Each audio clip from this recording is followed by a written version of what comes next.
Good morning, everyone. Thanks for joining us. We're going to get started here in just a few minutes. We're just going to wait for some more folks to log on.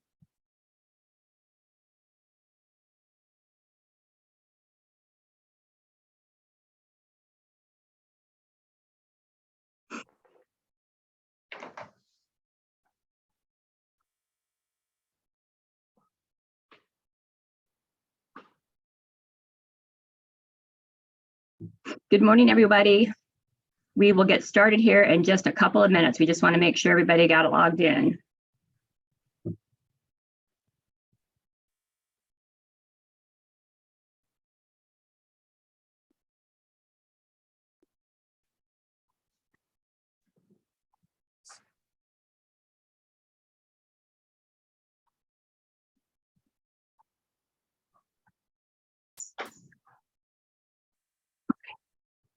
Looks like we've got 33 with us so far.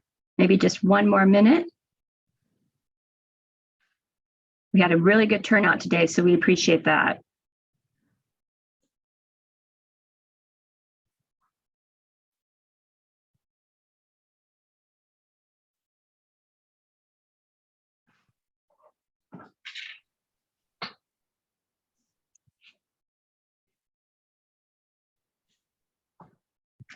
Well, doesn't look like we've got any more folks in the waiting room.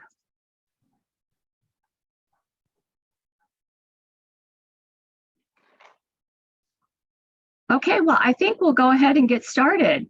Good morning, everybody, and welcome to our Legislative Agenda Open House. I'm Brooke Lovelace. I'm the Executive Director of the Iowa Developmental Disabilities Council. I first want to thank our senators and representatives that are here with us today.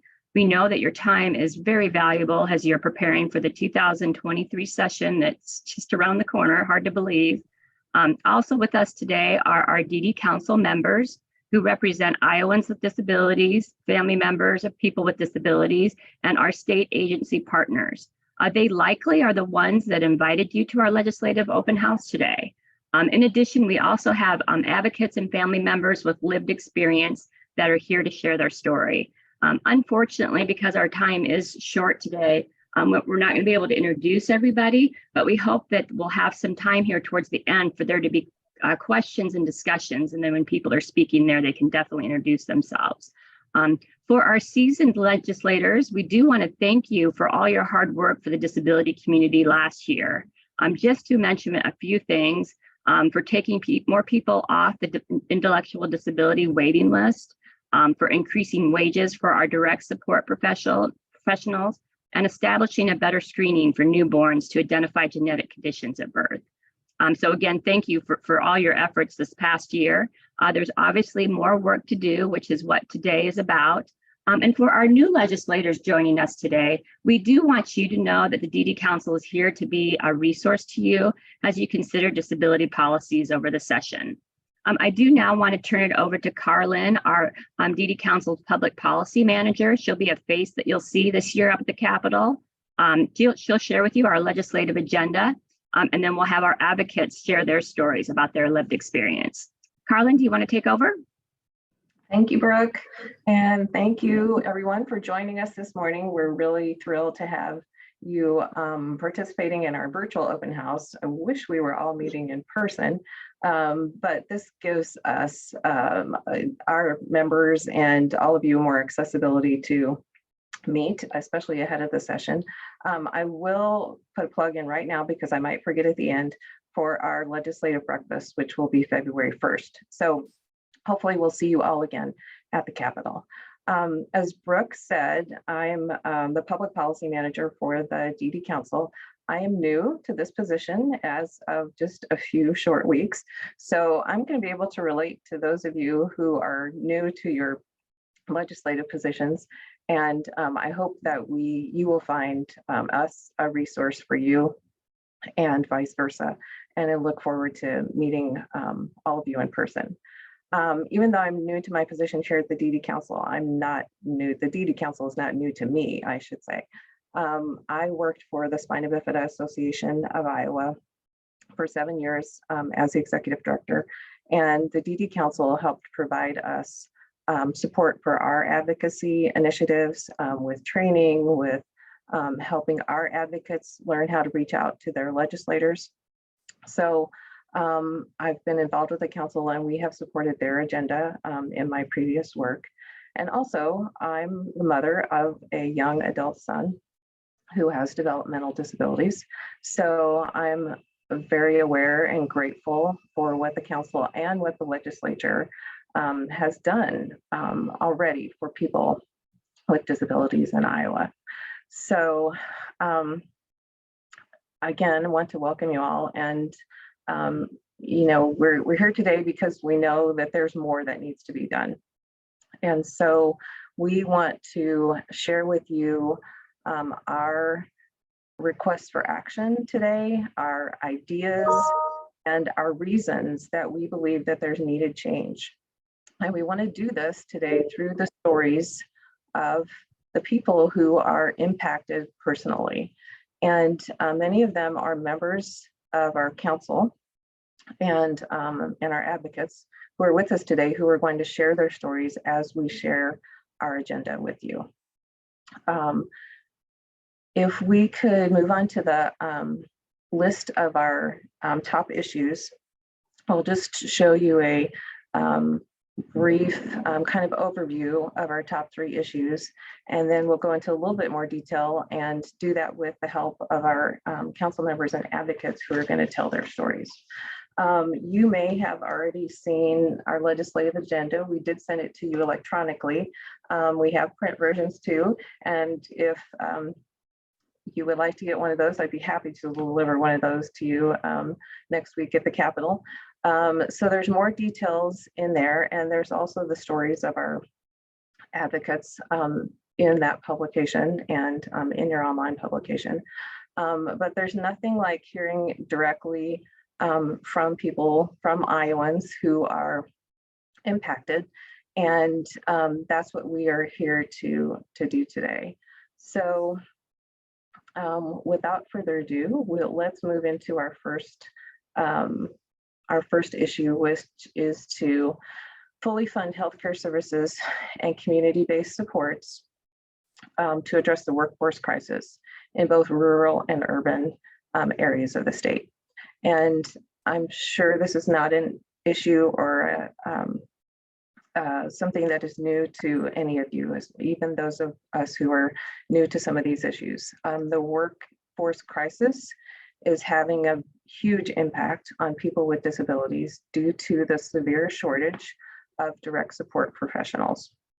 And we'll go into a little bit more detail on how we'd like to see change made in that area. But first, we want to introduce you to Dr. Matthew Conaway of Indianola to share his personal story. And Brooke is going to help introduce him. Hello, yes, thank you. Dr. Conaway has asked me to share his remarks with you, to share a little bit about his story. We are excited to have Dr. Conaway on our council. He just was appointed by the governor in July, and he's so far been a great asset. I do want to share a little bit of his story. These are his words. I am Dr. MJ Conaway, AKA Matt, with multiple degrees, including 2 doctorates. I am an intellectual, polymath, and a scholar trained in many areas. Recently, I graduated with a law degree for non-attorneys with honors from Concord Law School and Purdue University Global. Also, I'm a 54-year-old man with mixed spastic atheroid, quadriplegic cerebral palsy, autistic characteristics, post-traumatic stress disorder, and other things.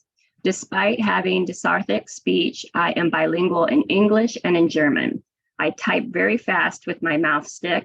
I drive my power chair with my head. Even though I require total assistance with activities of daily living, I have been on my own for 30 years and lived all over the country, far away from so-called natural supports, before settling on my Iowa roots for good. It could be said that I've had a full life, yet as I'm actually a 3rd-generation doctor, I so have much more to do, and I take responsibilities incumbent upon me very seriously. Currently, due to the home care shortage in Iowa City and elsewhere, I do live in a nursing facility in Indianola, Iowa. After I lost my home care in 2019, my my initial institutionalization was at the University of Iowa Hospitals and Clinics. This did not go well because I felt isolated and did not have enough freedom at the hospital. Before I was institutionalized, I appreciated my privacy, my autonomy, the opportunity to live in my own home in Iowa City, and the opportunity to have freedom to go out into the community. Those are things that are still very important to me. The hospital did deny me day passes to leave because if I was stable enough to leave the hospital, Medicare would not pay for my hospital stay. I felt very confined during this time at the hospital. The total cost of my hospital stay for unskilled care over 10 months was about $750,000. I was transferred to a nursing home in Indianola in August of 2000, in Indianola, Iowa, in August of 2000. In October of 2000, I transitioned into the host home in Ankeny, Iowa. I stayed at this host home for about 6 months as the requirements of that particular funding were inappropriate and not flexible enough to meet my needs. I did choose to return to the nursing home because opposite of the host home, the nursing home actually allows me more freedom, autonomy, and independence. Though I very much appreciate the care at the nursing home, I would still like to have my own residence in Iowa City again. I enjoyed cooking hearty gourmet food and just being out and about in the community. However, I will go back into the community again only if I can get something like a supported community living setup. I am no longer willing to do come and go care from individual providers as the risk of abandonment by undercared caregivers is much too great anymore. So we definitely appreciate Dr. Conaway's honesty with sharing his story with us. And I think it does show good reason why we need to address the workforce crisis. Thank you, Dr. Conaway, for sharing your story. And you're such an amazing individual and really inspiration in so many ways. And just from knowing Dr. Conaway for just a short while, I can tell you that he probably could type as fast as Brooke was talking. And you will hopefully get to meet him in the future also, as he's new to the council. And I didn't want to be remiss either in introducing the chair of the council, who is Brady Worker from Waverly, and he's actually helping us behind the scenes today, but responding to any of your questions on chat too. And so Brady, thank you for being here today, and he will be at our legislative breakfast on February 1st. So you can meet him there if you have not already. So we're going to move on to number 2. And we do have time set aside at the end, of course, for questions and more details on some of these our issues. But number 2 is to support an inclusive and accessible community for all Iowans, which sounds so easy, doesn't it? But today you're going to hear from 2 advocates about how they see inclusivity and accessibility in their communities, or what they're not seeing, and how they're impacted. And first, the story of Alicia is in your packet or in the legislative agenda. And Alicia actually could not be here today because she's working, which is awesome. So her mom, Lisa, is actually here, and they're from Mason City today to talk about Alicia and how she's getting to and from work. Welcome, Lisa. Hi, everybody. Thanks for having me. I do wish Alicia was here to tell her own story, but because the regional bus does run in the daytime, she's able to take that and get to her work, which is across town in Mason City to Hy-Vee East. And that really is so important. She's been working with them for 10 years. And because of COVID, she's actually has more hours and is earning more than she ever used to.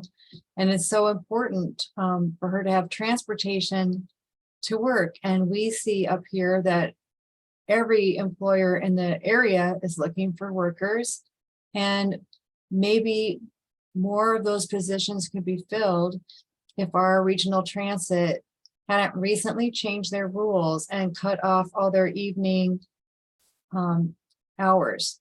And so obviously in a part-time workforce, a position like Alicia's, which was dishes and also working in Chinese, you really, have a lot of evening hours. And so when it's possible, we give her rides, but it would it'd be impossible for Alicia to work the hours she does if I didn't live in this town or I wasn't here. So we're really asking, like, I'm not sure that regional transit, which does provide great service, just said it was too expensive per ride. And I thought, well, I bet there'd be more riders if those people went to work. So it's kind of a circular argument, but Alicia's life this past months has been changed. And now then any social activity, which sometimes there are dances in the organizations she belongs to, and they do not provide transportation anymore. So that actually affects a lot of people, even more so than Alicia, because we're finding that in group homes where there's, and Alicia lives on her own in her own condo, but in a group home where there's shared staff members and staff shortages, if someone's got to have 24-hour care, that staff member can't leave and take people to work or to a social event. And with the transit cut, they're really not getting to live their free choice life. They're not getting to do what they want or need to do. So we're just looking for ways to solve that transportation issue for everyone. Thank you, Lisa. And we hope to see Alicia and have her meet some of you also on our calls in the future or at our legislative breakfast. So thank you for sharing your story and her story. And next is Robert Fisher, who was previously a council member. He's from Adele, and Brooke is going to introduce him. Yes, Robert is a former council member of ours who served his 2 3-year terms, and he has been one of our stronger advocates and allies for the council and helping making his communities accessible. He's very passionate about it, which you'll be able to tell here in a minute when he shares his story. But for, I think, probably the last 2 years, Robert's been working on trying to make the post office in Adele accessible, and he's run into a bunch of barriers with that. Robert, do you want to share a little bit about that with our legislators? Yeah, okay. My name is Robert Fisher, and I live in Adele, and I broke saying that I trying to get a push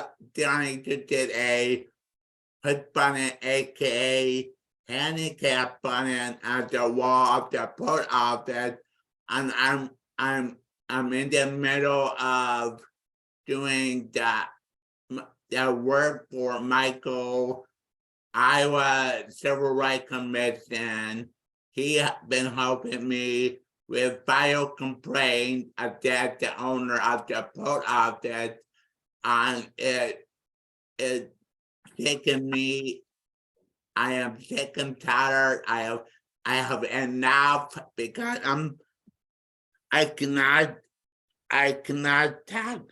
I can talk, but I cannot talk about that all the time because it did making me mad. So anyway, Robert, do you want to share what about the post office is inaccessible for you? I don't think you shared that. What's wrong with the post office? I'm sorry. That's okay. The post office is important for people in wheelchairs, and it's important for people in walkers and scooters.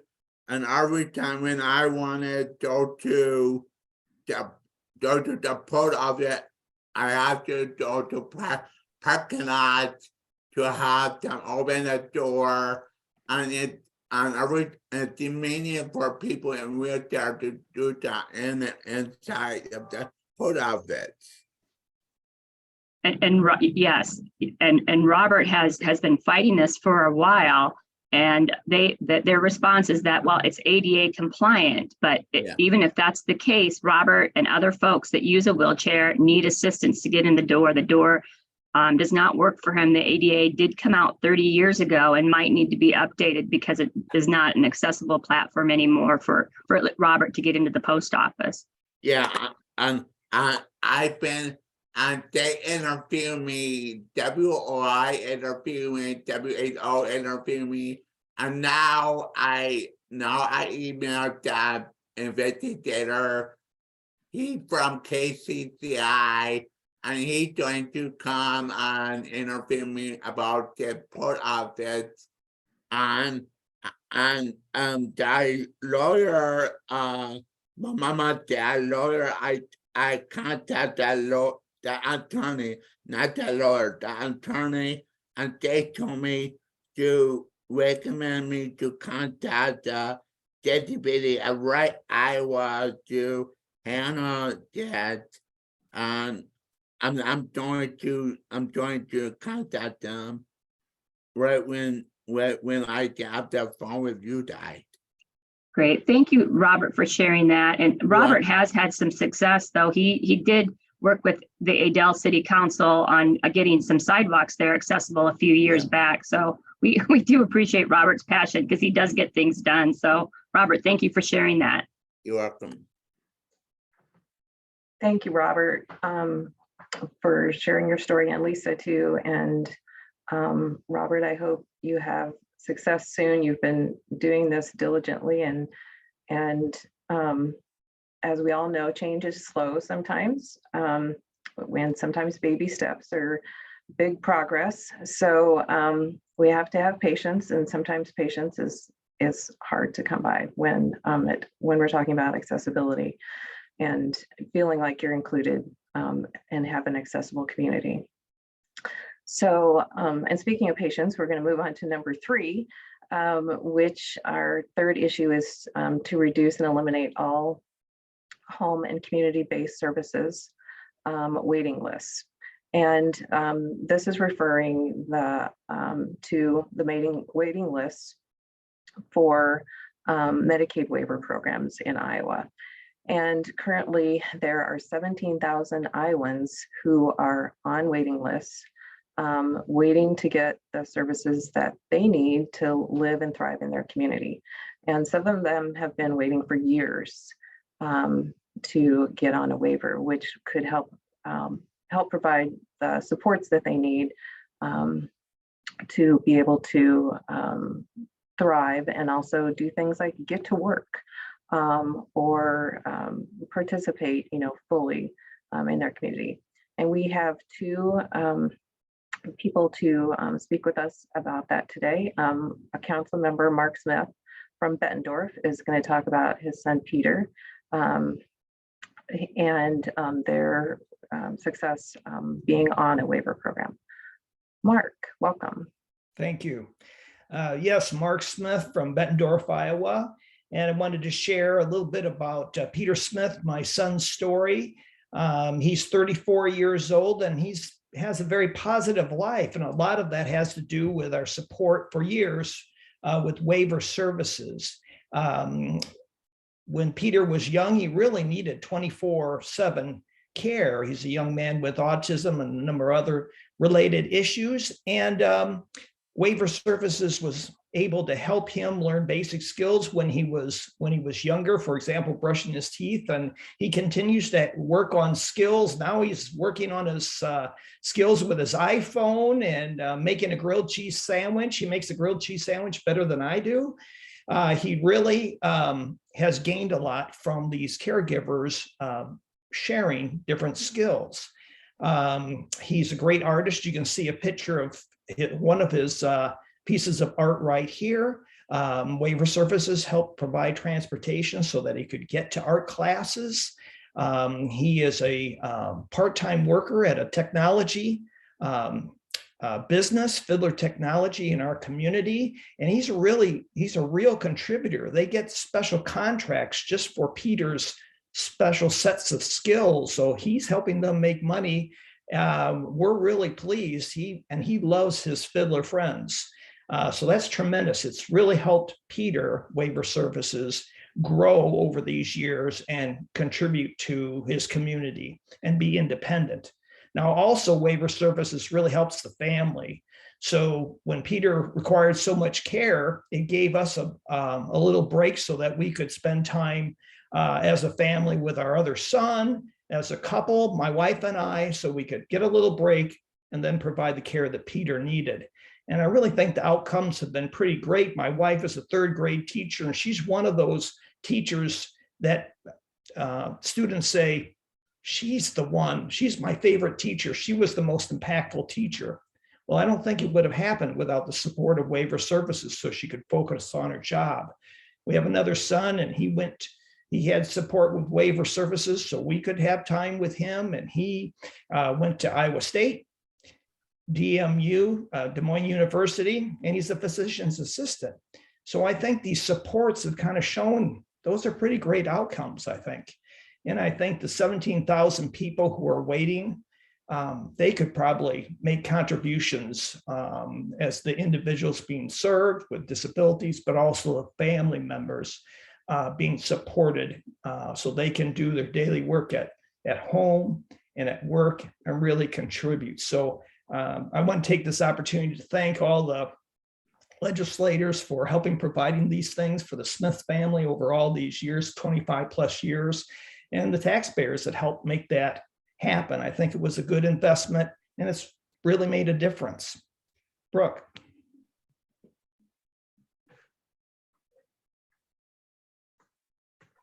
Thanks, Mark. We're glad to hear about Peter working. That is awesome. And also that he can make his own grilled cheese sandwiches. I mean, grilled cheese sandwiches make people happy. So, food is important, and be able to prepare your own food is really awesome. And we know that that's through supported community living, which is a service of a waiver. And those are very important for independence. So glad to hear his success. And we all need success stories. So that's awesome. We're going to move on to Nancy Baker Curtis, who's from Johnston, and she's going to talk about her son, Charlie. Welcome, Nancy. Thank you all so very much for your time today. I recognize how busy everyone is at this time of year. My name is Nancy Baker Curtis. I work in Johnston. I'm from Grimes, Iowa. I'm a native Iowan. I'm a mother of 2 children. I recently returned back to the classroom as an educator, and I am a grassroots advocate with a group known as Changing Spaces Iowa. I also serve on the board for the ARC of Iowa, and I am a member of Child Serves Family Advisory Council. Like many young adults, after graduating from college, I traveled and lived in a variety of different states before my family made the decision to return to Iowa in 2018. That decision was driven by the desire to provide my son, Charlie, with more access to home and community-based services. Prior to that time, we had been living in Illinois, where waiver wait lists have ballooned to over 10 years. Charlie was born in Illinois, a typical birth in August of 2015. And at his first pediatric checkup on day 6 of his life, he was diagnosed with septicemia and suspected bacterial meningitis. He spent 30 days in the hospital receiving intravenous antibiotics 4 times a day that ultimately saved his life. And when we were discharged from the hospital, we had high hopes of moving forward and leaving that terrible time behind us. Unfortunately, that was not the end of Charlie's difficult road. He would be hospitalized 2 additional times before he turned 9 months old, and he just simply could not make developmental milestones.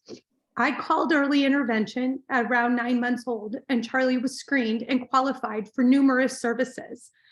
And under the direction of our early intervention team, along with our complex medical team, we began genetic testing in 2017 because at almost 2 years old, Charlie could still not sit up independently, and the food would fall out of his mouth and run down his chin.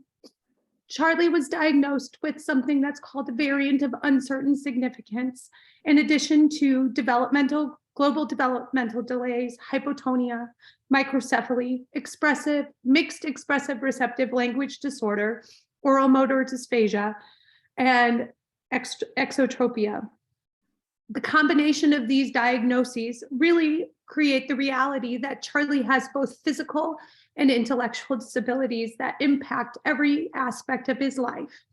He requires one-on-one assistance to interact with his daily life and his community. He cannot communicate his wants and needs as he is currently not speaking, and he is not able to independently feed himself. Thus, he requires 24-hour-day supervision. And upon moving to Iowa in 2018, 20 days after my home was purchased, I began applying for waiver services. It was a social worker at ChildServe who guided us through the process, telling us that we needed to begin the process as soon as possible. So I emailed digital copies of evaluations and doctor reports, and she began uploading things into her system, guiding me through the complex Medicaid application process.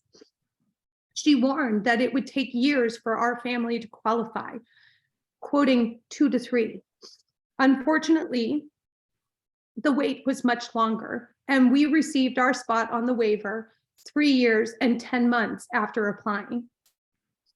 While we waited, since we were initially denied service due to wait lists, we were placed on a stopgap waiver called Medicaid for Kids with Special Needs.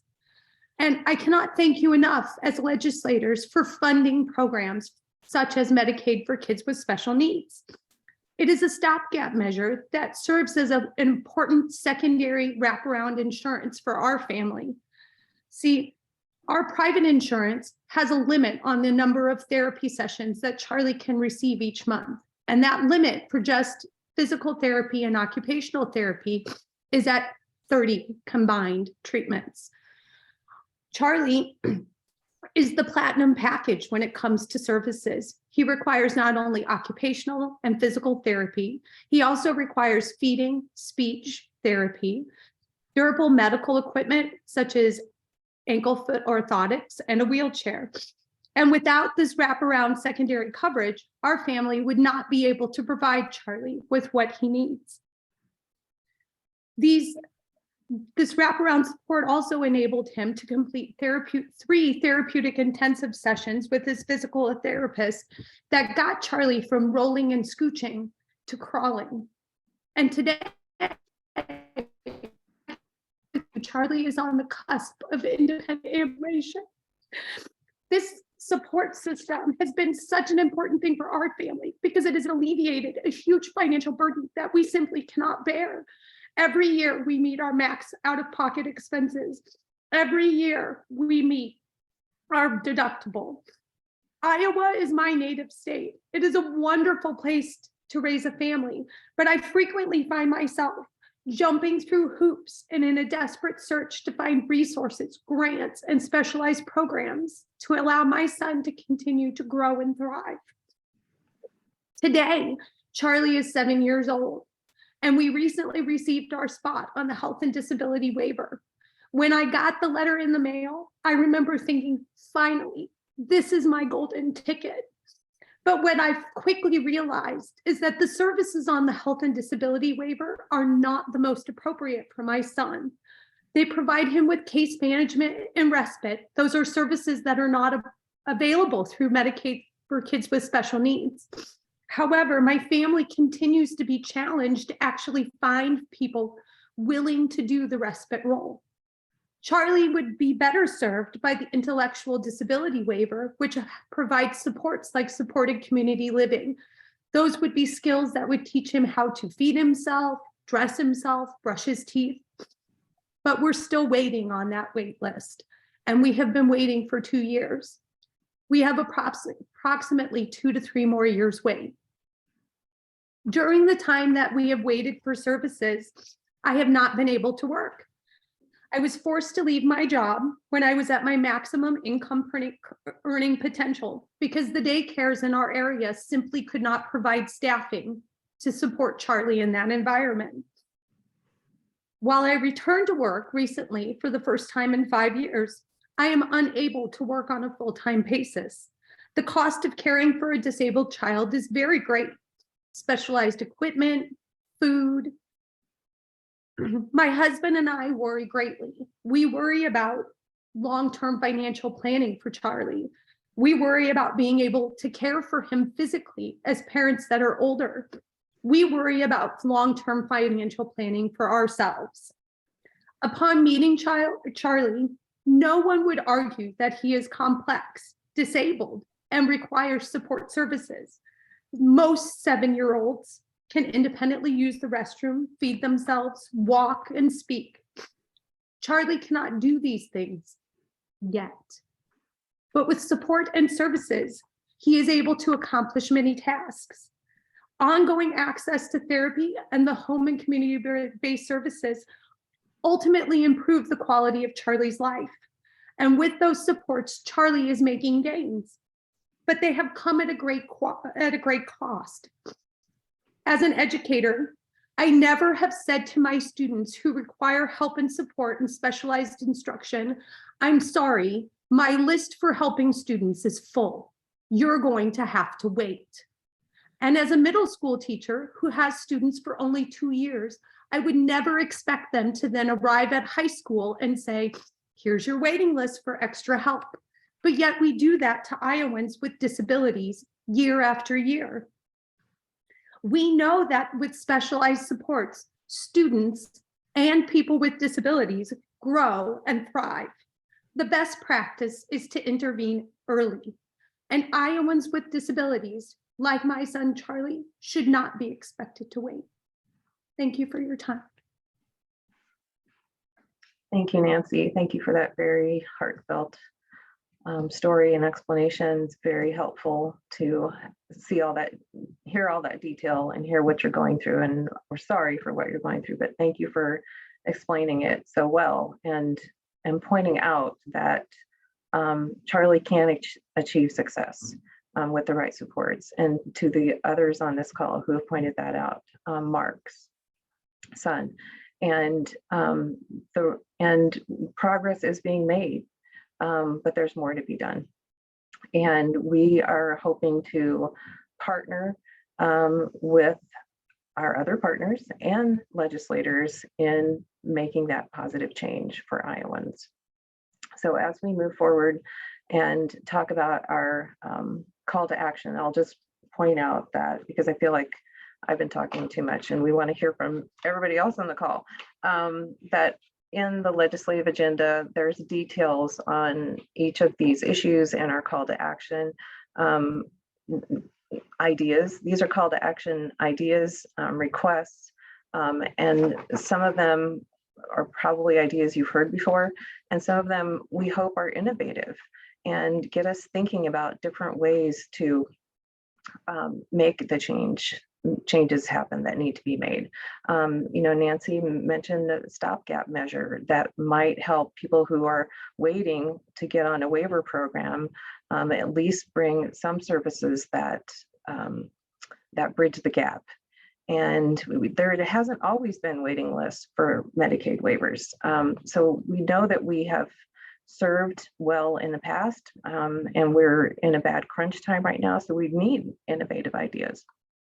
And some of those ideas are listed in our legislative agenda. Probably the top issue that you and we're all going to hear about this year is wages for direct support professionals. And this is an issue that was addressed last year, and there was an increase made in wages. And we thank all of you who made that possible and know it made an impact. But that's still not enough. There's still more to be done. There's still 160,000 Iowans who are affected by this crisis that we have right now with not having enough direct support professionals. And part of the reason is because pay is low, expectations are high, it's a hard job, and we need to make some changes to make it a profession, a a service that people want to be able to ride and make it easier for them to be able to access that service. Lisa gave a great example of transportation and the idea of accessibility in our communities, and how some small changes in the provision of transportation could help the workforce. It could help Lisa have different hours and get to her social events. It could potentially bring more people with disabilities into the workforce. So sometimes it's, little things that we're not thinking about, like getting to a job, that are the big barriers. So some of those ideas are also presented in our agenda. So without going into more detail, because they're printed for you and we will be talking about them more during this session, we want to hear from you. Tell us your ideas, your questions, if you want to put them in the chat, or feel free to hop on. And I know some of you on this call, and I know some of you who are not shy about expressing your feelings and ways and ideas that you have for making change, and we want to hear from you.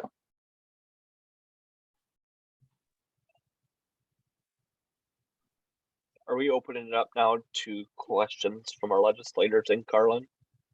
Yes, Brady. Okay, so I have a question from our legislator, Sharon Steckman. Sharon asked, referring to Dr. Conaway's speech, why did Dr. Conaway lose his provider in the year of 2019?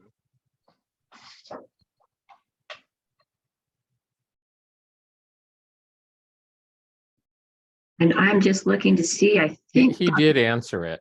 Yeah. Maybe he Right. might want to provide more detail in the chat, but he did say that the provider quit. And so he actually, he did say that his provider quit. And so he felt abandoned by his provider back in 2019.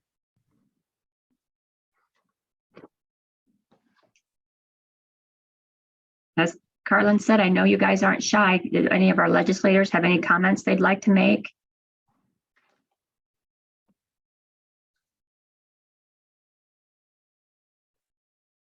Can we ask questions of the legislators?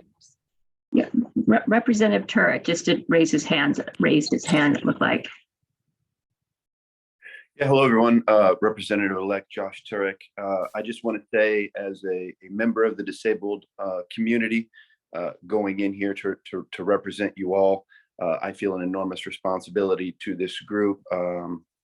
And look, some of the same issues that you guys are dealing with, I'm dealing with personally. The Capitol building is not accessible. We're now putting in ramps, not up to ADA code. I can tell you that you've got a friend and advocate with me. This is the main reason why I entered this space, and we are going to be addressing these issues for sure. I'll be sponsoring some bills.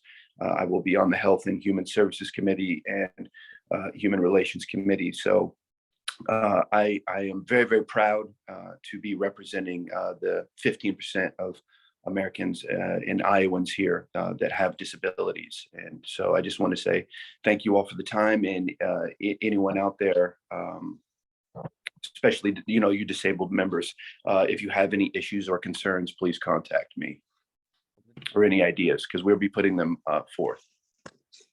Thank you, Josh. And this is Brady, chair for the council. I was just curious on what areas of Iowa you serve. So I'm representing District 20, which is Council Bluffs and Carter Lake. Okay, you're actually in my old area. I used to be from Glenwood, so thank you. Thank you, Josh, Representative Turk.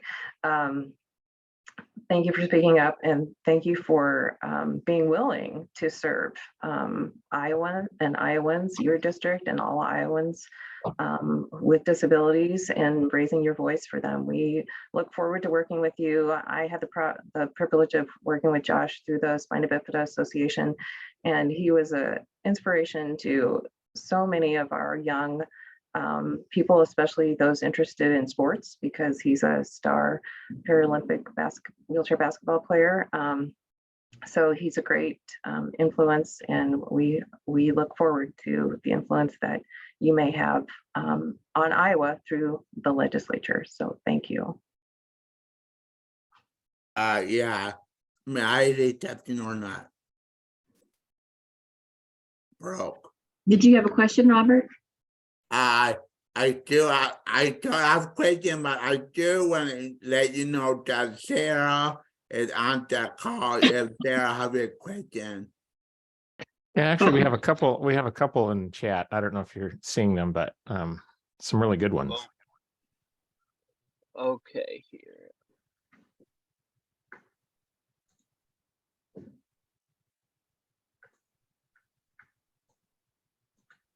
Brady, were you reading the questions or you want us to, or? Yeah, I got a little bit behind. If you guys could help out, that'd be great.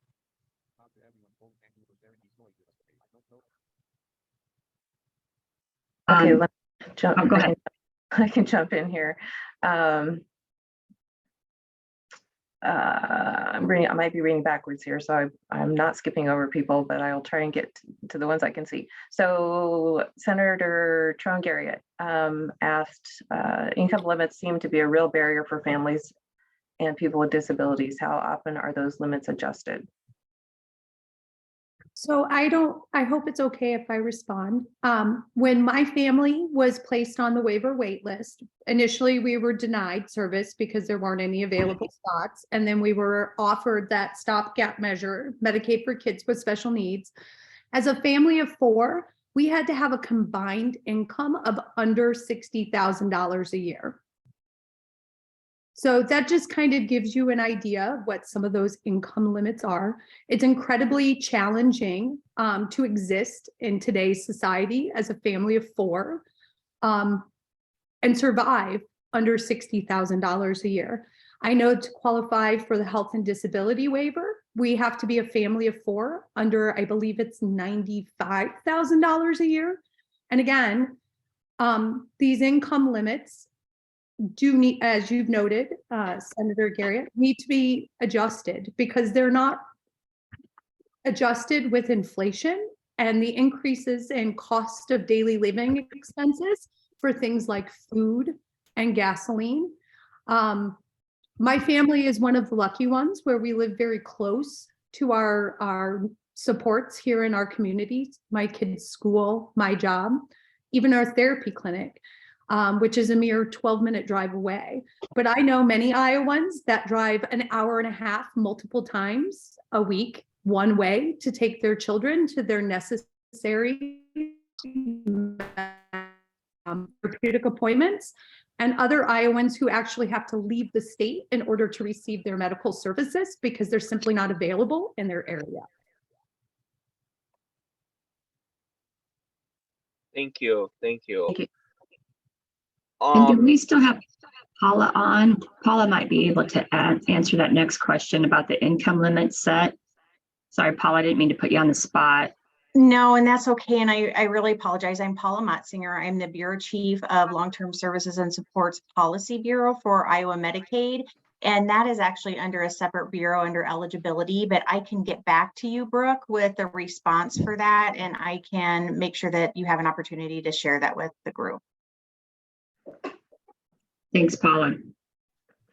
Thank you, Paula. And I do want to reinforce that if there are questions that you all have that we can help with, if we don't have the answers, we know the people who do have the answers and we can find them for you. So please consider us a resource. Brady, do you want me to read another question? I'm just looking here. We've got a couple people that have raised their hands too. Well, yeah, there's a question. This is Mike Honig, a member of the DD Council, and there was a question that I at least would like to address real quickly, and that was from Senator, is it Kelsey or Celsi?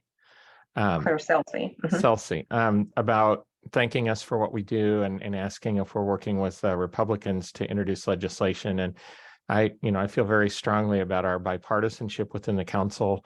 I know that's something that we reinforce a lot in terms of the composition of our membership and in terms of our outreach. So I know that I'm committed to outreach to bipartisan legislators or legislators from both sides of the aisle, I guess I should say, to work on bills. So don't know if Carlin, Brooke, you want to say more about that, but that's something that I think is very important to all of us. Yeah, Mike, I think you said it perfectly. I mean, I think that's exactly, and that's what we're starting the conversations off today at the New Year's, to make sure folks that know what the issues are on both sides. Exactly. And thank you for sharing that. And that's exactly how we feel. And we know these issues aren't partisan.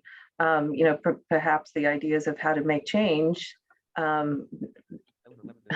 lends itself to sometimes different ideas, and that's where things become partisan. So we need to focus on what the outcomes are and find ways to work together to make them happen. And we're fully committed to that. And so glad to see such a great representation of legislators on this call. And we really thank you for being here. And thank you especially to those of you who are new. And we wish you success too. And anything that we can do to help you with that too. We have a thing in the chat here from Senator Claire Kelsey, and she just basically was saying the reason I'm asking is that bills will have a better chance of passing when Republicans introduce them. My question was not related to partisanship and then SE. Yeah, and we do understand that. But thank you, Senator, for that advice. We appreciate that. Yeah, thank you. Thank you, Claire, for being here and for being an advocate too, and for the great advice. I think Lisa has her hand up. Yes. I was just wondering if we can ask the legislators that are on, even if they are new, what, back to the transportation issue I'm concerned about. It seems like this has been like a 30-year issue. And so I don't know how we can be creative to solve the problem.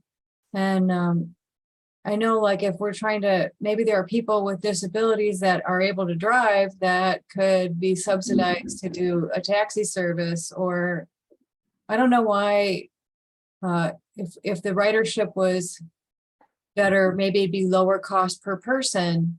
I'm just asking you guys, like, what could be the answer, especially those who have experience?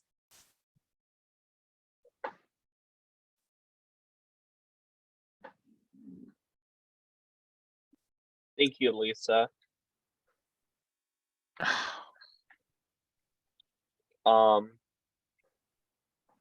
Maybe rhetorical. Yeah. Did any of our legislators want to comment on that? Josh has his hand up. I think it's Senator Josh. Sure. He might not have put it down. My hand was up from before, but I mean, ultimately it comes down to funding and increasing funding in that space. So this is Brady. I'm the chair for the council. Lisa, I do kind of want to add on to what you are saying about transportation. I agree with you. This is a really big topic and issue and concern that needs to be addressed, because you get further into these rural areas in the state. I mean, each county in the state should have a public transit of some sort. But, like, for example, I wanted to take public transit from Waverly to Waterloo Cedar Falls. In the area that I was going to go wasn't even 15 miles, and they wanted to charge me $78 just to take public transit from my home to Waterloo Cedar Falls. But I found out after the fact that I had to find my own ride to Waterloo Cedar Falls. But I found out after a fact that they weren't educating people on the different programs they had. So I found out with my insurance that I currently have through Iowa Medicaid and Amerigroup that my insurance would have covered that. Oh. So then it comes down to how can public transportation educate people that live in the community to know what programs are out there. So when they're trying to reach out and find a way to use public transportation to get to point A to point B, they know what services are out there to assist people with disabilities or to assist people with low income. So I would really like to just encourage people to advocate on that aspect of it, because I don't feel like the public transportation agencies are, I don't think that they're explaining to people the different services that they can apply for to get services for public transportation. So I think it's a communication issue as well. People aren't communicating with people. And then people like your daughter, Alicia, they don't know what services they can apply for to help with the public transportation. So I think communication is a big thing on that Thank you. in educating people. Really good point, Brady. Thank you. So it's about a lot of things, and education is important too. And we know transportation it was a big issue for the people that I worked with previously who have spina bifida, and most are in wheelchairs. And, you know, we think it's easy to just, you know, pick someone up and throw their wheelchair in the trunk and take them somewhere, and it's not that easy. And so even educating our communities about how it works and how we could be more accessible with different types of transportation options is really important. So thank you. We're getting really close to our time for today. Is there any one last burning question or anything that I might have missed? Judy has her question up. Judy. Hand up. Yeah. Good morning. I'm Judy Worth, and I'm on the executive committee of the DD Council. And I'm going to ask a question that's a little unorthodox, because that's what Brooke always expects from me. But we don't often have the opportunity to interact with legislators, and there are a lot of things that, of course, the disability world needs. And there's a lack of recognition that the percentage of people with disabilities is probably one of the largest minorities in, well, soon to become a majority as we age. And how can we help you? How can we be in partnership with you so that we scratch your back, you scratch ours? Because we know that when we address the issues of disability and the supports that we as all humans need, we help everybody in Iowa. And how can we be good partners with you? The DD Council has tremendous capacity and passion that we could support all of you in making Iowa the best place for all people to live. Great question, Judy. I don't know, Representative Andrews has his hand up, so maybe he has the answer. No, I don't have the answer, but unfortunately my phone was in and out during the last portion. So I missed some of the comments about transportation, and I would just like to add, just make a suggestion. If you have a plan that you think would work, and maybe present that, that would be a lot easier. Sometimes legislators, you have to treat us like, you know, kids and tell us exactly how you want it. And certainly I'm in full agreement that this needs to be addressed and solved. And so I'm actually listening for what you think is the best approach that we can present to our colleagues.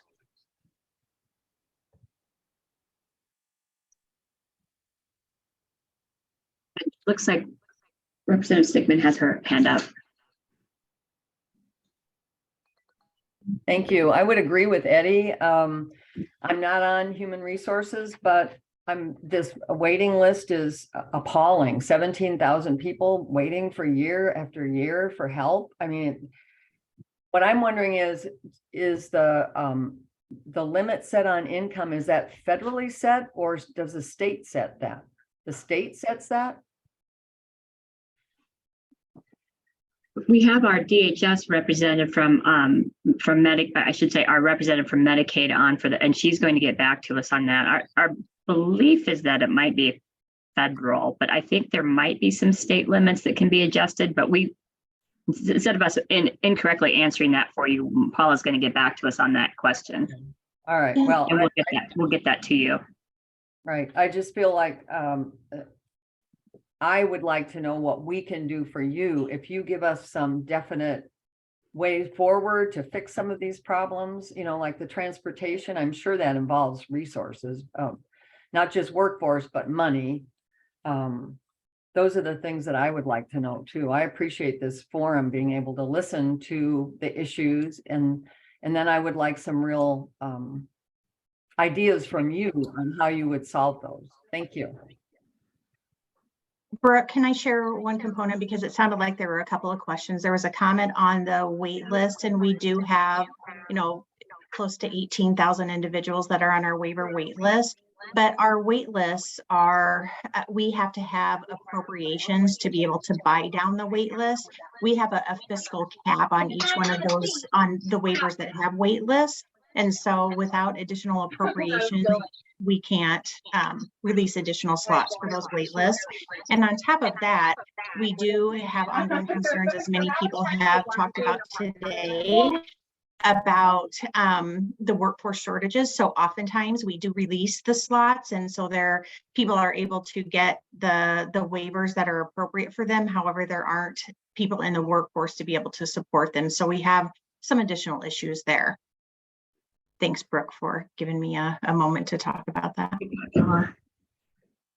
I know we are running out of time. It does look, Kevin Harris is one of our council members that might have a few answers, suggestions. Yeah, so Representative Andrews, in your district, I actually live in your district in Johnston. Thanks for joining the call today. And while I don't have any solutions at hand for public transportation, I think we can all say, even living in the Des Moines Metro, there's a need for improved transportation. And having grown up in the rural Iowa, even a far greater need for public transportation. But one thing just tangible that I could offer up, a few years ago, we purchased a wheelchair van for my daughter. That we wanted to be able to go out as a family, and as she was getting older, it was becoming more and more difficult to transport and to go places as a family. When we purchased that van, we did use an out-of-state manufacturer, just in Minnesota, where they modify the vans. The modification portions of the van, now this is just the equipment needed to get a wheelchair in, secure, and drive down the road. This is not the actual cost of the van itself, but the modifications is $24,000. Iowa Medicaid provided $2,000 of funding. She has for her waiver, has a lifetime cap of $5,000 for home vehicle modifications.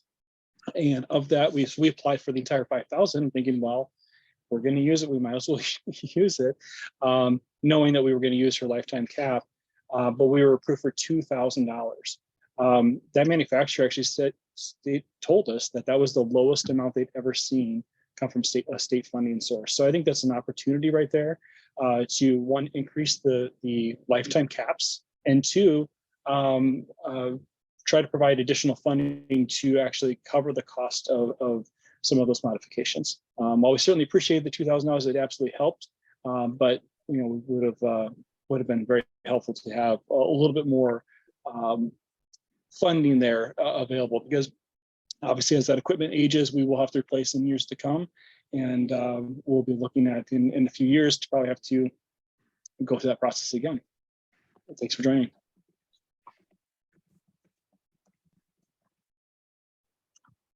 Thank you, Kevin, for that. Any additional comments or questions from our legislators before we sign off here today? Looks like Amy put something in the chat.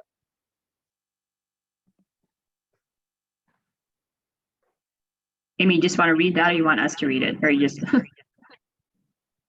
Oh, I can do that. I'm sorry. I just wanted to, I know some people asked questions about it coming down to money. It really does come down to money.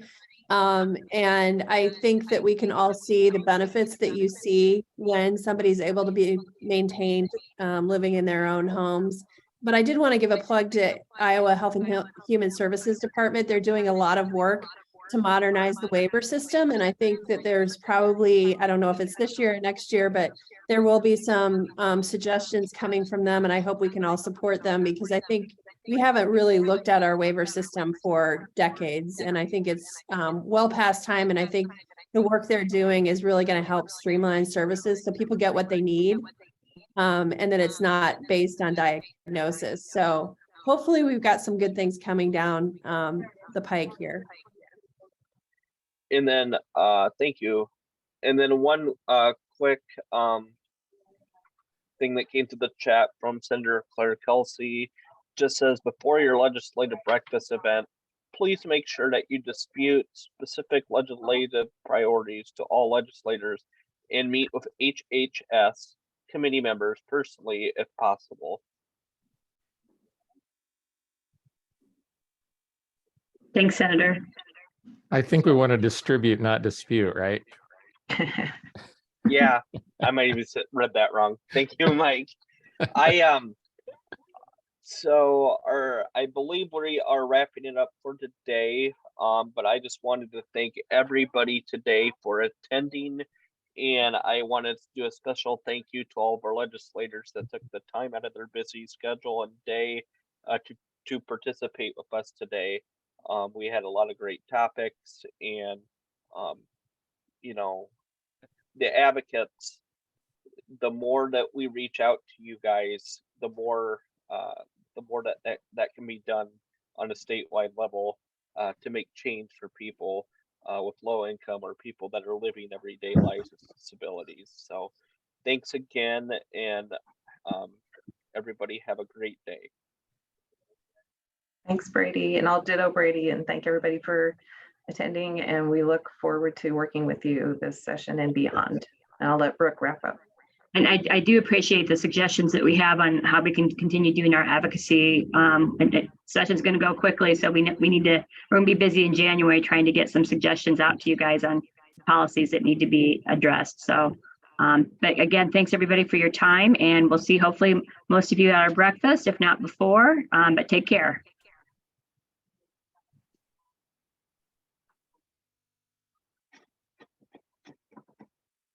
And thanks to all our speakers as well, too, that are still on.